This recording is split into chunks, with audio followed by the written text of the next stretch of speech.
ABVP Kakraban নগর শাখার অন্তর্গত শালগোড়া স্কুল শাখার এক অভিনব কর্মসূচি। আজ এবিভিপি কাকরাবন নগর শাখার অন্তর্গত শালগোড়া স্কুল শাখার পক্ষ থেকে হোলি উৎসব পালন করা হয় ও রাধাকৃষ্ণ সাজানো হয় এবং বিভিন্ন সরকারি প্রতিষ্ঠানে বাজারের মানুষদের কাছে গিয়ে তাদের পায়ে আবির দেয়া হয়, শুভেচ্ছা বিনিময়ের মাধ্যমে আশীর্বাদ গ্রহণ করা হয়। এখানে উপস্থিত ছিলেন এবিভিপি কাকরাবন নগর শাখার সেক্রেটারি দেবাশিস সরকার, স্কুল শাখার president Mandira Debnath, secretary Shiuli De, vice president Rohit Nandi, vice president Rakesh Saha সহ উপস্থিত ছিলেন নগর ও স্কুল শাখার অন্যান্য কার্যকর্তারা। বিদ্যার্থী পরিষদে এরকম সমাজসেবামূলক কার্যক্রম আগামী দিনে এভাবেই চলতে থাকবে বলে জানান কার্যকর্তারা। এবিভিপি এই সুন্দর অনুষ্ঠানে শালগড়ার মানুষ খুব খুশি বলে জানান কার্যকর্তারা। Bureau report, Dharmanagar news online.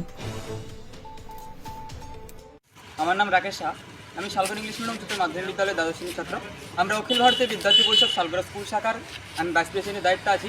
আমরা আজকে শুভ দিন পূর্ণিমা উপলক্ষে আমরা স্কুলের শিক্ষক শিক্ষিকা এবং আশেপাশে যারা বয়োজ্যেষ্ঠ রয়েছে তাদের পায়ে রং দিয়ে আমরা আশীর্বাদ গ্রহণ করি এবং সকলের কাছে আমাদের আগামী দিনে উজ্জ্বল ভবিষ্যতে কামনা করি। ধন্যবাদ।